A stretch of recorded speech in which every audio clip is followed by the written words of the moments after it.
Hello and namaste guys. I'm back with another video.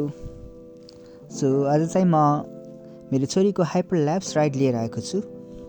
So stay tuned and watch the video till the last. So सुरुमा चाहिँ हामी हाम्रो घरबाट निस्केर जाँदैछौँ बगैँचातिर. पप्पी, हेलो पप्पी भनेर आउँदैछौँ हामी. अब चाहिँ हामी गणेश मन्दिर पुग्न लाग्यौँ. त्योभन्दा अगाडि हामीले इनारलाई घुम्यौँ. त्यसपछि हामी गणेश मन्दिरमा पुग्यौँ. गणेश मन्दिरबाट अगाडि हामी सिधै बगैँचातिर लाग्यौँ. Because it is my daughter's favourite place to visit. So हामी बगैँचाको राउन्ड लिनलाई अगाडि बढ्यौँ. So we took a round of our garden. So आज चाहिँ हामीले एक राउन्ड मात्रै लियौँ. त्यसपछि हामी सिधै गयौँ. अब त्यसपछि चाहिँ मैले मेरो छोरीलाई अगाडि हिँड्नको लागि भने. So she is walking in front. अब उसलाई चाहिँ त्यहाँ खेल्नु पर्नेछ. सो छाम्दाखेरि धेरै तातो थियो. So she is going for the another one. Okay, so बसी मेरी छोरी. अब उसलाई खेलाउनु पर्ने. मैले चाहिँ बिर्सेर म यता आएछु फेरि. सो 1-2 गरेर खेलाएँ.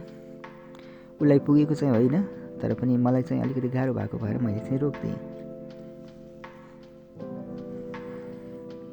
त्यसपछि फेरि राइडमा है त, छोरी चाहिँ वकमा गयौँ. अब उसलाई त्यो पनि खेल्नु पर्यो. के गर्ने त, अब खेलाउनु पर्यो. छोरीले भनेको 1-2 गरेर खेलाउन थालेँ एकछिनको लागि. एकैछिन पुग्यो है त. त्यहाँ नचढ भनेको त्यही मात्रै चढ्छ, लड्छ त्यसमा त. ल अब अर्को खेल्ने अरे त.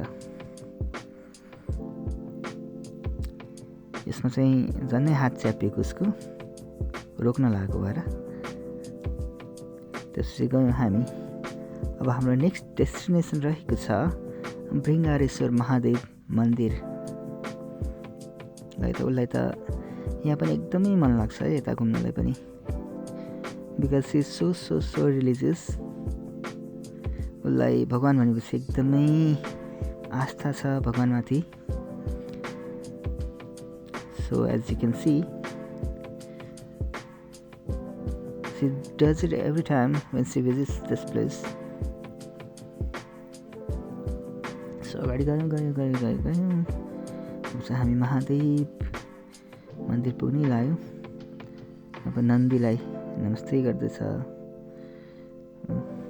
सबैलाई नमस्ते गर्छ उसले. सो उसको प्रेयर सिद्धेपछि हामी फेरि अगाडि गयौँ.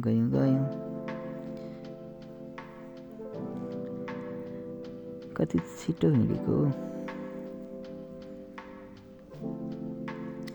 अगाडि गयौँ, फेरि अगाडि गयौँ. यो चाहिँ हाम्रो चारधाम भनौँ कि के भने चारधाम नै हो.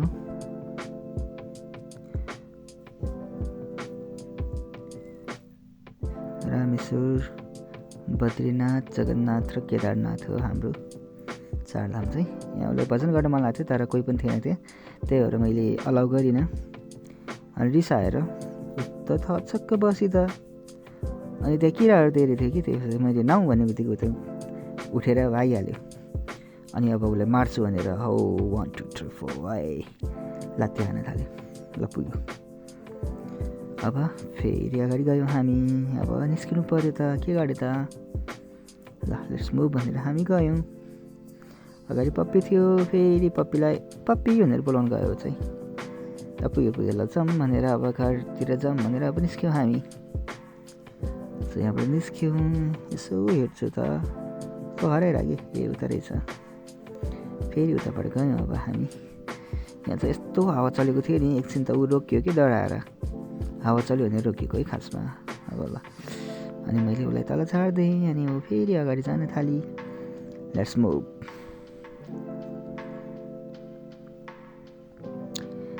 गई मेरी छोरी किन रोकेको पनि थाहा छैन कि यहाँ चाहिँ ऊ हेरेर बस्छ के हेरेको थाहा छैन उसलाई चाहिँ अब न केही प्रब्लम भयो कि उसलाई यहाँ बसेर पनि त्यस्तै चल्न थाल्यो त के भएको भनेर थाहा भएन ऊ त फेरि ऊ आफ्नो बडी एक्सपोज गर्न थाल्यो त भएन है यो त त्यही भएर मैले फेरि साइकलमा राइड दिन थालेँ उसलाई साइकलमा हालिदिएँ मैले फेरि अब साइकलमा बसेर हुँ जान थाल्यौँ हामी यो चाहिँ हाम्रो घरको एरियाको हाम्रो यो टोल हो यो हाम्रो उज्लीको टोल सो अब हामी घरतिर छिर्दैछौँ यो चाहिँ मेरो घरको गल्ली वी आर ब्याक होम सिधैको घर चाहिँ मेरो हो नट मेरो मात्रै सबैको हामी सबैको हो सो अब हामी घरतिर छिर्दैछौँ लक थिएन बन्द चाहिँ थियो सो गयो अब पार्किङ उसको पार्किङ अन लागेर छ सो यहाँबाट यता साइडमा चाहिँ यसको पार्किङ